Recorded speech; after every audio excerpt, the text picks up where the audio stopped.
सभी का स्वागत है हमारे इस YouTube चैनल में। तो हमारे इस YouTube चैनल में आप सभी को क्लास 10 एनसीईआरटी मैथ्स बुक के सारे क्वेश्चन के सॉल्यूशन मिल जाएंगे। हालांकि हम लोगों ने हमारे इस चैनल में सारे क्वेश्चन के सॉल्यूशन ऑलरेडी अपलोड किए हुए हैं, लेकिन हमें ऐसा लगा कि फिर से यानी जो हिंदी मीडियम स्टूडेंट्स हैं, हिंदी मीडियम के स्टूडेंट्स हैं, स्टेट बोर्ड्स के स्टूडेंट हैं, उन लोग के लिए भी कुछ वीडियोस बनाया जाए, उनके लिए स्पेशली हिंदी में वीडियोस बनाया जाए। इसीलिए हम लोग फिर से एक बार आप लोग के लिए हिंदी में वीडियोस बना रहे हैं। तो कृपया करके आप लोग प्लीज हमारे इस चैनल को सब्सक्राइब करिए और हमारे साथ जुड़ने की कृपया करें। तो चलिए, सबसे पहला जो आप लोग का अध्याय है वो है वास्तविक संख्या यानी रियल नंबर। तो चलिए शुरू करते हैं। तो प्रश्नावली 1.1 की तरफ बढ़ते हैं। तो चलिए, इस अध्याय को शुरू करने से पहले हमें कुछ बेसिक चीजों को जान लेना होगा कि इस अध्याय में है क्या, हमें क्या जानना है, क्या नहीं जानना है। तो चलिए स्टार्ट करते हैं। तो सबसे पहले हम लोग कुछ नंबर्स ले लेते हैं। जैसे कि देखिए, यहाँ पे हमने 13 लिया। इस 13 को हम लोग 3 से भागा देंगे। ठीक है, अगर 3 से भागा देते हैं तो ये 4 से जाएगा। 3 into 4 12 होता है। यहाँ पे बच गया 1। तो देखिए, ये एक भागा हुआ भाग विधि हुआ। तो यहाँ पे जो संख्या 13 है, इस 13 को भी कुछ कहा जाता है, 3 को भी कुछ कहा जाता है, 4 को कुछ कहा जाता है। यहाँ पे जो लास्ट में संख्या बचा उसको भी कुछ कहा जाता है। तो देखिए, ये जो 1 बचा यानी लास्ट में जो बचा उसे हम लोग कहते हैं शेषफल। शेषफल आप लोग को पता ही होगा, नीचे के क्लास में भी आप लोगों ने पढ़ा होगा। ये जो 4 है, ये 4 भागफल कहलाता है, भागफल। इस 13 को हम लोग कहते हैं, इस 13 को हम लोग क्या कहते हैं, भाज्य, यानी जिसे भागा दिया जाता है इसे भाज्य कहलाता है। और इस 3 को यानी जिस संख्या से भागा दिया जाता है उसे हम लोग कहते हैं भाजक। ये तो हो गया। अब देखिए, इस अध्याय में हम लोग क्या करेंगे, भाजक को हम लोग b के साथ सूचित करेंगे, शेषफल को हम लोग r के साथ सूचित करेंगे। ध्यान में रखना है आप लोग को, पूरे अध्याय में ये जो है, ये जो मैटर है, ये काम आएगा। तो ध्यान से समझने की कोशिश कीजिए। भागफल को हम लोग q के रूप में सूचित करेंगे, q के रूप में, और भाज्य जो है वो कहलाएगा a कहलाएगा, और ये कहलाएगा, और ये जो भाजक है ये b कहलाएगा। ये बात आप लोग को ध्यान में रखना है। अब मान लीजिए हमें भाज्य निकालने के लिए कहा गया है, भाज्य यानी a निकालने के लिए कहा गया है। तो हमारा सूत्र क्या हो जाएगा, हमारा सूत्र हो जाएगा भाजक गुना भागफल और जोड़ शेषफल। ये तो आप लोग को फॉर्मूला जो है ये बिल्कुल याद में रखना ही है। यानी a बराबर क्या हो गया, भाजक को हम लोग किसे सूचित करते हैं, तो b से, भागफल को q से, और प्लस शेषफल को r से। तो ये जो सूत्र है आप लोग को ध्यान में रखना है। और कुछ बातें हैं जो ध्यान में रखना है, चलिए देख लेते हैं एक साथ ही। जो r होता है यानी जो शेषफल होता है वो हमेशा 0 से बड़ा होता है, 0 से बड़ा होता है या फिर बराबर होता है जो शेषफल है। ठीक है, और जो b है, भाजक है, भाजक हमेशा बड़ा होगा शेषफल से। ये बात आप लोग को ध्यान में रखना है, ये 2 बात। ठीक है, अब चलिए, अब बढ़ते हैं प्रश्नावली 1.1 पे। तो सबसे पहले जो क्वेश्चन नंबर 1 है उसमें कहा गया है कि निम्नलिखित संख्याओं का एचसीएफ ज्ञात करने के लिए यूक्लिड विभाजन एल्गोरिथम का प्रयोग कीजिए। क्या करना है, हमें एचसीएफ निकालना है, और उसमें हमें क्या करना है, यूक्लिड विभाजन एल्गोरिथम का प्रयोग करना है। तो चलिए देख लेते हैं कि एचसीएफ कैसे निकलेगा और यूक्लिड विभाजन एल्गोरिथम क्या है। तो यहाँ पे 2 संख्याएं दी गई है, 135 और 225। ये 2 संख्याएं दी गई है। तो क्या करेंगे, 135 छोटा है, 135 को हम लोग 225 से भागा देंगे। ठीक है, तो यहाँ पे क्या हो जाएगा, यहाँ पे हो जाएगा 1, यहाँ पे हो गया 135, तो यहाँ पे बच गया 0 और यहाँ पे बच गया 9। अब ये जो शेषफल बचा, अब इस शेषफल से हम लोग भागा देंगे 135 को। तो यहाँ पे हो जाएगा 1, यहाँ पे हो जाएगा 90। तो यहाँ पे बच गया 5, यहाँ पे बच गया 4, 45। अब यहाँ पे जो शेषफल बचा, शेषफल से भागा देंगे 90 को, तो ये कट जाएगा 2 बार में 90 यहाँ पे कट गया। अब देखिए अब क्या करना है, जैसे कि मैंने आप लोग को कहा था a बराबर बी क्यू प्लस आर, यानी भाज्य बराबर भाजक गुना भागफल प्लस शेषफल। तो देखिए सबसे पहला भाज्य क्या है, यहाँ पे सबसे पहला भाज्य है 225।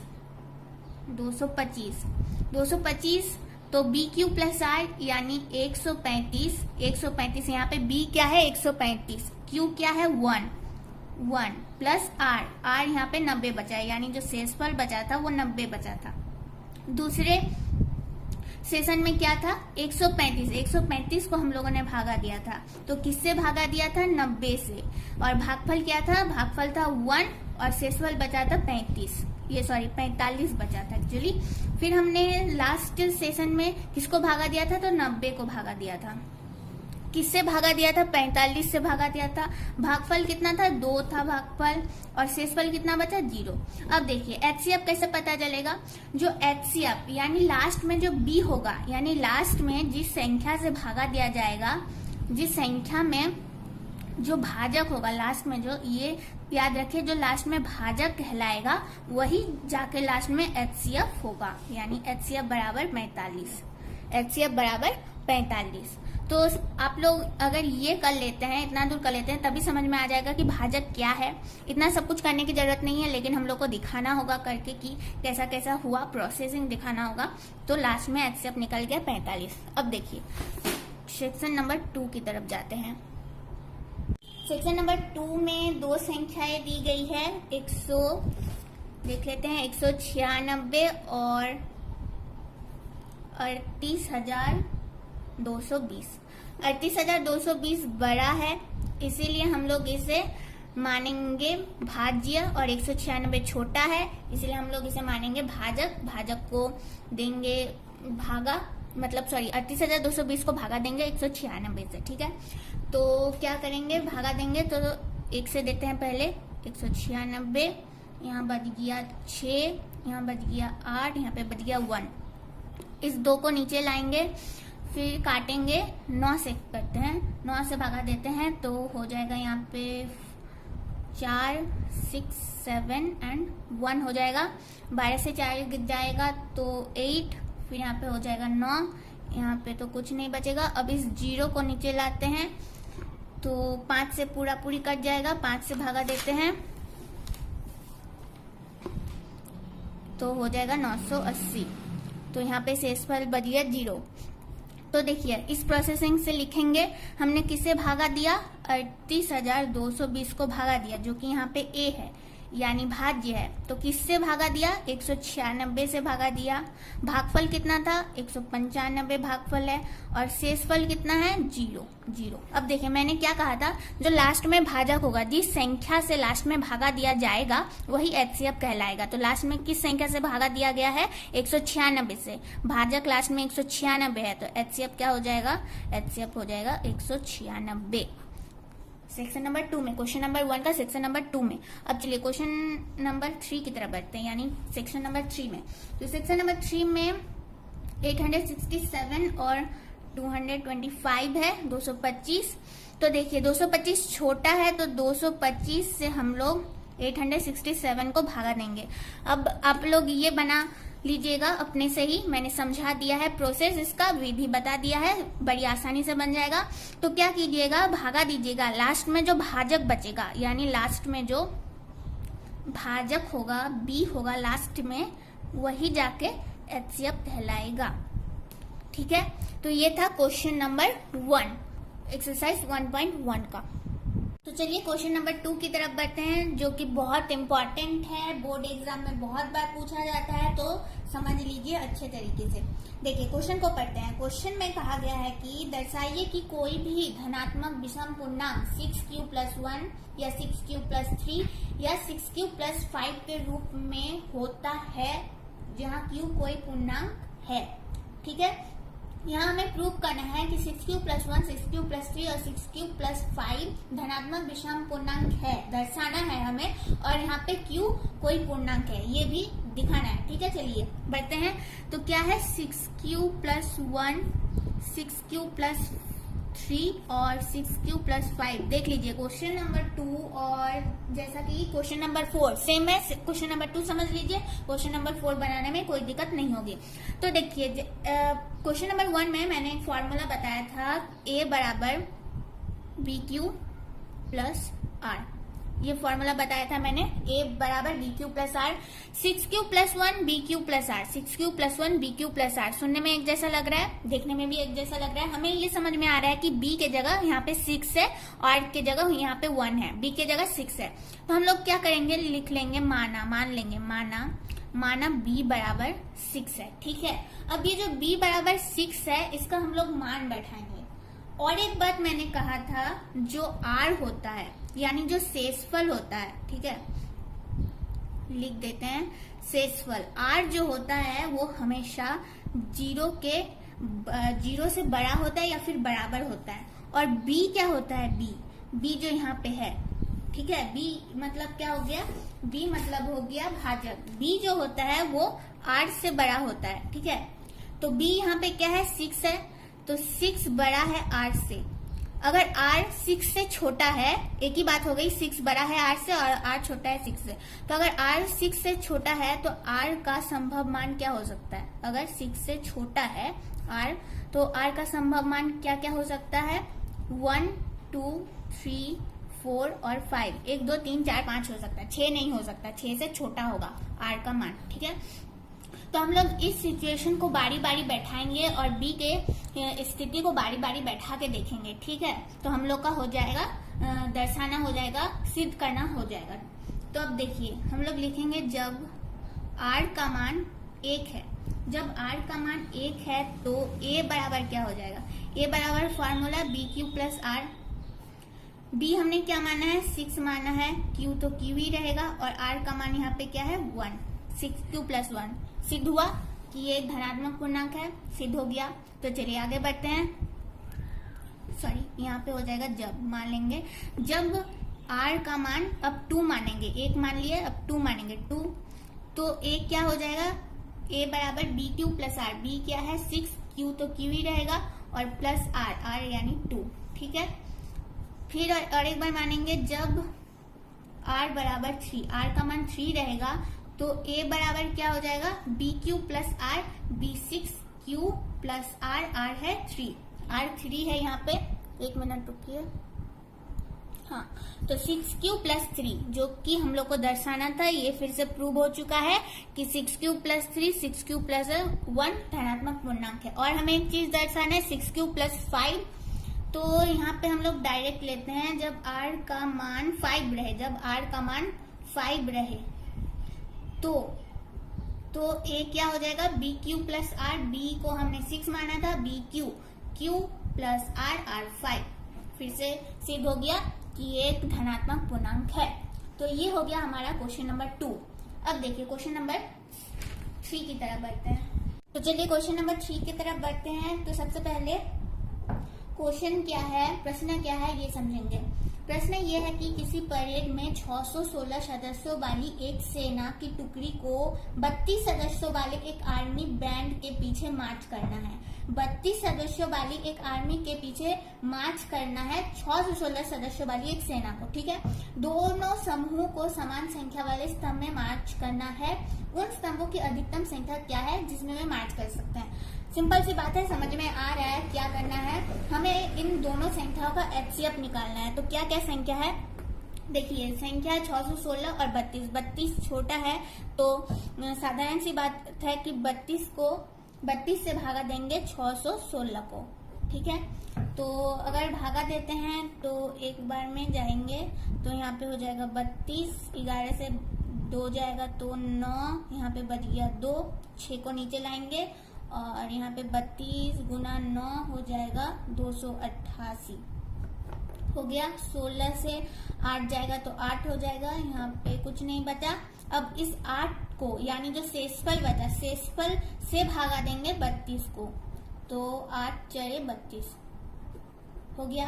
अब देखिए जैसा कि मैंने कहा था कि HCF हमेशा लास्ट में जो B होता है, लास्ट में जो भाजक होता है वही HCF कहलाएगा। हम दर्शा देते हैं, तो पहले कैसे दर्शाएंगे, 616 बराबर 32 इंटू यानी 32 गुना 19 प्लस शेषफल कितना बचा था पहली बार में 8। फिर लास्ट में हम लोगों ने 32 को भागा दिया किससे, 8 से, भागफल था 4 और शेषफल बचा था 0। तो लास्ट में जो भाजक बचा, भाजक है जो लास्ट का भाजक है यानी जो B है वही HCF होगा। जो लास्ट में भाजक बचा B वही HCF होगा। तो HCF बराबर 8। तो क्या कहा गया था क्वेश्चन में, स्तंभों की अधिकतम संख्या क्या है, तो हम लोग लिख सकते हैं अतः स्तंभों की अधिकतम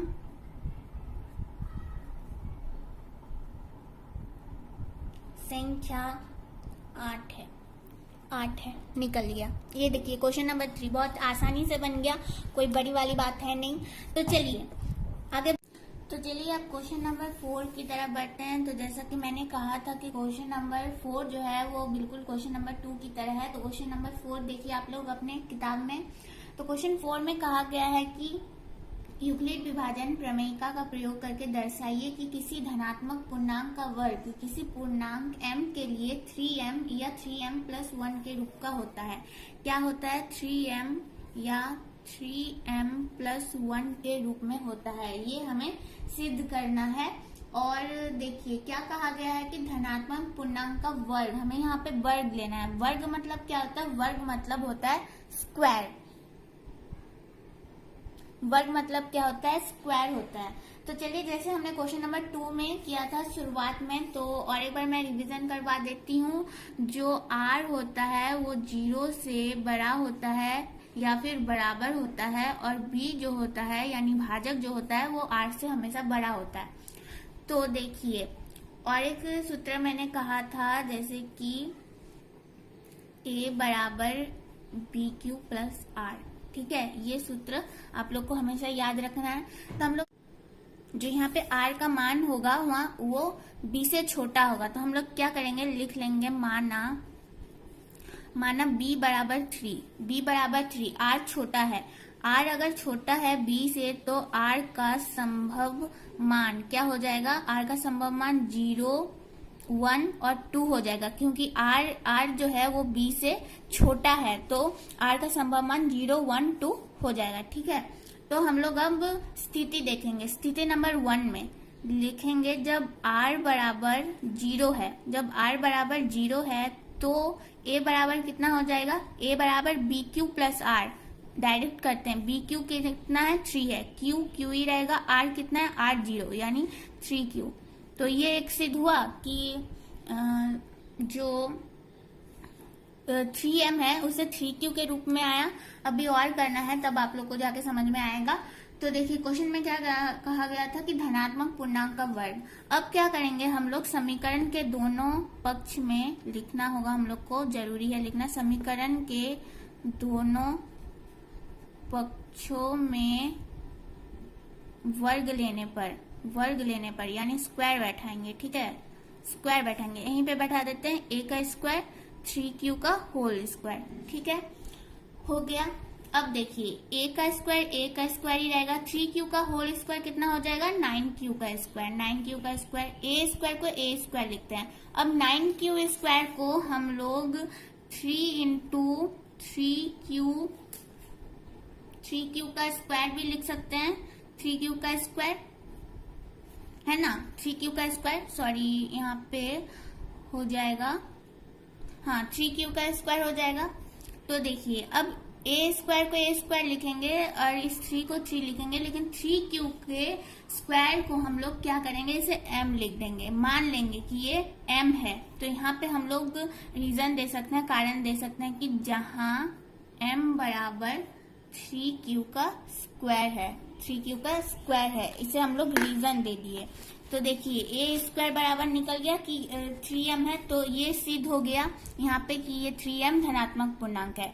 ये तो स्थिति 1 की बात हो गई, जब r बराबर हमने 0 लिया था। अब हम लोग लेंगे जब r बराबर 1 लेंगे, ठीक है, जब r बराबर 1 लेंगे, तो जब r बराबर 1 लेंगे तो यहाँ पे a बराबर कितना हो जाएगा, a बराबर होता है bq प्लस r। तो bq कितना है, b तो है, हमने b माना था 3, q तो q ही रहेगा, r बराबर यहाँ पे 1 है, ठीक है। तो r बराबर 1 हो गया, यानी क्या हो जाएगा यहाँ पे, अब क्या करेंगे, समीकरण के दोनों पक्षों में हम लोग स्क्वायर बैठाएंगे। a स्क्वायर 3q प्लस 1 का होल स्क्वायर। यहाँ पे हम लोग डिवीजन दे देंगे कि समीकरण के दोनों पक्षों में वर्ग लेने पर या देने पर, आप लोग कुछ भी लिख सकते हैं, वर्ग लेने पर, ठीक है। अब देखिए ए स्क्वायर को ए स्क्वायर, अब 3q प्लस 1 का स्क्वायर, इसे हम लोग a प्लस बी के होल स्क्वायर के रूप में है। देखिए a प्लस बी का होल स्क्वायर क्या होता है, a square plus 2ab plus B square. इस फॉर्मूला के रूप में हम लोग इस 3q प्लस 1 के होल स्क्वायर को तोड़ेंगे। a square plus 2ab plus B square, नहीं तो a square plus B square plus 2ab, एक ही बात होता है। तो 3q का क्या हो जाएगा यहाँ पे, 3q का स्क्वायर हो जाएगा 9q स्क्वायर 1, फिर 2ab हो जाएगा 6q प्लस b स्क्वायर, यानी 1 का स्क्वायर हो जाएगा 1, हो गया। अब क्या करेंगे, a स्क्वायर, अब इन तीनों के दोनों के बीच 1 प्लस 1 को प्लस 1 ही लिखेंगे। इन दोनों के बीच हम लोग एक कॉमन ले लेते हैं, 3 कॉमन ले लेते हैं। देखिए हमने 3 कॉमन क्यों लिया, बाद में जाके आप लोग को समझ में आएगा। 3 कॉमन ले लिए तो यहाँ पे बच गया 3q का स्क्वायर प्लस यहाँ पे बच गया 2q और प्लस 1, तो प्लस 1 ही रहेगा। अब a स्क्वायर को a स्क्वायर लिखते हैं, 3 को 3 लिखते हैं, और यहाँ पे देखिए 3q स्क्वायर प्लस 2q को हम लोग m मान लेते हैं प्लस 1। यहाँ पे हम लोग रीजन दे देंगे, जहाँ m बराबर, m का मान हमने कितना लिया है यहाँ पे 3q का स्क्वायर प्लस 2q। यहाँ हमने m को इतना मान लिया और इस जगह के बदले m को यहाँ पे बैठा दिया, तो यहाँ पे 3m प्लस 1 प्रूव हो चुका। हालांकि हमें 3m प्लस 1 तो प्रूव नहीं करना है, हमें 3m प्लस 1 ही प्रूव करना था, सिद्ध करना था धनात्मक पूर्णांक। ये धनात्मक पूर्णांक सिद्ध हो चुका है, ठीक है। और एक बार आप लोग क्या कर सकते हैं, यहाँ पे जैसे मैंने जब r बराबर 1 लिया, मैं यहाँ समझा देती हूँ। तो आप लोग जब r बराबर 2 लीजिएगा तो a का मान कितना निकल जाएगा, a का मान निकल जाएगा 3q प्लस 2 निकल जाएगा। फिर आप लोग दोनों पक्षों में स्क्वायर बैठाइएगा। अब 3q प्लस 2 के स्क्वायर को अगर हम लोग a प्लस बी के होल स्क्वायर के रूप में विभाजित करते हैं तो कितना हो जाएगा, 9q का स्क्वायर प्लस 2ab हो जाएगा, 12q हो जाएगा, प्लस b का स्क्वायर यानी 2 का स्क्वायर 4 हो जाएगा। अब इन तीनों के बीच कॉमन ले लीजिएगा। कॉमन लेने के पहले क्या कीजिएगा कि 9q स्क्वायर प्लस 12q और इस 4 को हम लोग 3 प्लस 1 लिखेंगे, ठीक है। अब इन तीनों के बीच 3 कॉमन ले लीजिएगा, फिर जितना आएगा, अच्छा हम कर ही देते हैं, दिखा देते हैं आप लोग को। तो यहाँ पे तीनों के बीच 3 कॉमन ले लीजिएगा और यहाँ पे बच जाएगा 3q का स्क्वायर प्लस 12q में 4q बचेगा और यहाँ पे प्लस 1 बचेगा और ये प्लस 1 ही रहेगा, ठीक है। अब इस पूरे को m मान लीजिएगा और लिख दीजिएगा कि जहाँ m बराबर 3q square plus 4q plus 1 है तो 3m प्लस 1 आ जाएगा फिर से। तो इस प्रकार 3m और 3m प्लस 1 सिद्ध होता है कि वो लोग धनात्मक पूर्णांक का वर्ग है और जहाँ पूर्णांक m है। तो ये था क्वेश्चन नंबर 4 जो कि बहुत इजी था क्वेश्चन नंबर 2 की तरह। तो चलिए अब क्वेश्चन नंबर 5 की तरफ बढ़ते हैं। तो क्वेश्चन 5 में क्या है, क्वेश्चन पढ़ते हैं। यूक्लिड विभाजन प्रमेयिका का प्रयोग करके दर्शाइए कि किसी धनात्मक पूर्णांक का घन 9m+1 या 9m+8 के रूप का होता है। सेम प्रोसेस होगा, लेकिन यहाँ पे देखिए थोड़ा सा अलग है। यहाँ पे कहा गया है कि जो धनात्मक पूर्णांक का क्यूब है, क्यूब ही कहा गया है, मतलब सॉरी घन कहा गया है। घन का मतलब होता है क्यूब, यानी a का घन अगर बोला जाए तो a का घन मतलब a क्यूब, यानी a के घात कितना है 3 है। ठीक है, ये बात आप लोग को ध्यान रखना है। a स्क्वायर यानी a का स्क्वायर यानी a के घात में 2 है। ठीक है, तो यहाँ पे हमें क्यूब लेना है यानी घन लेना है, यानी a का घात कितना है 3 है। तो फिर बाद बाकी सेम बनेगा जितना भी क्वेश्चन नंबर 2 और क्वेश्चन नंबर 4 में है। तो यहाँ पे देखिए, यहाँ पे थोड़ा सा प्रोसेस अलग है। हम लोग क्या करेंगे, यहाँ पे लिखेंगे कि माना x एक धनात्मक पूर्णांक है, मान लेंगे, लिखेंगे माना x एक धनात्मक पूर्णांक है। अतः हम लोग क्या लिख सकते हैं, अतः हम लोग लिख सकते हैं कि 3q+1 और 3q+2। ठीक है, इसे लिख दिया। अब क्या करेंगे कि ये जो x है और ये 3q सेम है, क्योंकि ये भी धनात्मक पूर्णांक है, हमने सिद्ध किया था। देखिए क्वेश्चन नंबर 2 में था 6q+1, तो 3q+1 सेम है, सिर्फ यहाँ पे संख्या अलग अलग है। तो हम लोग लिख सकते हैं कि जब x क्यूब, सॉरी क्यूब तो पहले नहीं होगा, हम लोग देना पड़ेगा, x बराबर 3q। अब क्या करेंगे, समीकरण के दोनों पक्षों में वर्ग रखेंगे, सॉरी समीकरण के दोनों पक्षों में घन रखेंगे। समीकरण के दोनों, क्योंकि हमें यहाँ घन रखने के लिए कहा गया है कि समीकरण के दोनों पक्षों में घन रखने पर हो गया।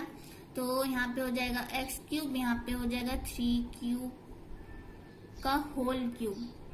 तो x क्यूब भी होगा, इसे सॉल्व करते हैं। 3q का होल क्यूब हो जाएगा 27, q का क्यूब तो x क्यूब। अब 27 q क्यूब को हम लोग लिखेंगे 9 बाहर ब्रैकेट के बाहर ला देते हैं, तो यहाँ पे बच जाएगा 3q का होल क्यूब। तो यहाँ पे हो गया x क्यूब, और अब क्या करेंगे 9। अब 3q का होल क्यूब को हम लोग यहाँ पे m मान लेंगे। m का मान यहाँ पे 3q का होल क्यूब है। यहाँ पे हमें रीजन देना होगा कि जहाँ m बराबर 3q का क्यूब है, क्योंकि पता चलना चाहिए कि ये m कहाँ से आया। तो 9m सिद्ध हो चुका। अब हम लोग क्या करेंगे, लिखेंगे जहां x बराबर 3q+1 हो, 3q+1 हो। अब यहाँ पे भी हम लोग लिखेंगे कि समीकरण के दोनों पक्षों में घन देने पर ये रीजन आप लोग लिख सकते हैं, मैंने बहुत बार लिखा, तो आप लोग लिख देना। अब देखिए यहाँ पे बात आती है कि इसे हम लोग कैसे सॉल्व करेंगे। तो आप लोग को पता है कि नहीं, मुझे पता नहीं। तो देखिए a+b का होल क्यूब, इसे सॉल्व करना आप लोग को आना चाहिए छोटे क्लास में ही। तो a+b का होल क्यूब होता है a³ + 3a² b + 3ab² + b³। इसे ध्यान रखना है आप लोग को, ठीक है।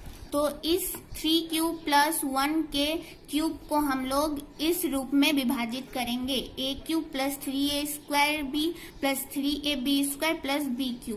तो देखिए a क्यूब है, a के जगह यहाँ पे क्या है, a के जगह यहाँ पे है 3q।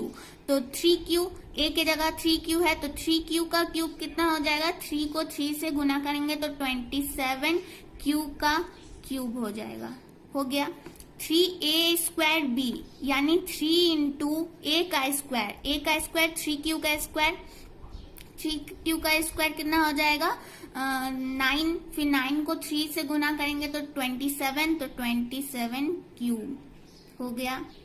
फिर यहाँ पे क्या है 3ab², 3ab², तो यहाँ पे कितना हो जाएगा, बी स्क्वायर तो 1 का स्क्वायर ही होगा, ए 3 इंटू 3 कितना हो जाएगा 9, तो 9 क्यूब हो गया। बी क्यूब बी के जगह यहाँ पे 1 है, 1 का क्यूब कितना हो जाएगा 1 हो गया। अब एक्स क्यूब, अब इन तीनों के बीच हम लोग कॉमन ले लेंगे, 9 को कॉमन ले लेते हैं। 9 को कॉमन ले लेंगे तो यहाँ पे 3 क्यूब बच जाएगा, 3 क्यू स्क्वायर बच जाएगा, यहाँ पे क्यूब बच जाएगा और ये +1 रह जाएगा। एक्स क्यूब अब 9। अब इस पूरे को हम लोग मान लेंगे m और ये +1 आ गया। यहाँ पे रीजन दे देंगे हम लोग कि जहां r बराबर 3q का cube 3q square plus q है। ठीक है, यहाँ भी सिद्ध हो गया कि 9m+1 जो कि एक धनात्मक पूर्णांक है। इतना दूर हो गया। अब हमें 9m+8 भी प्रूव करना है। 9m+8 तो यहाँ पे हम लोग मान लेंगे जहां x बराबर 3q+2 हो, तो यहाँ भी सेम प्रोसेस, समीकरण के दोनों पक्षों में हम लोग बैठाएंगे क्यूब यानी घन बैठाएंगे। रीजन लिख दीजिएगा कि समीकरण के दोनों पक्षों में क्यूब यानी घन रखने पर। ठीक है, तो a cube plus 3a square b plus 3ab square plus b cube, इस रूप में विभाजित करेंगे इसको भी a प्लस b के होल क्यूब के रूप में। तो यहाँ पे a क्यूब यानी 3q का क्यूब कितना हो जाएगा 27q का cube plus 2a square b, यहाँ पे कितना हो जाएगा, तब यहाँ पे हो जाएगा 54q स्क्वायर हो गया। फिर कितना हो जाएगा, फिर है 3ab स्क्वायर, देखिए यहाँ पे 3ab स्क्वायर है तो 3 इंटू ab स्क्वायर हो जाएगा यहाँ पे 36q प्लस b का क्यूब, तो यहाँ पे 2 का क्यूब कितना हो जाएगा 8 हो गया।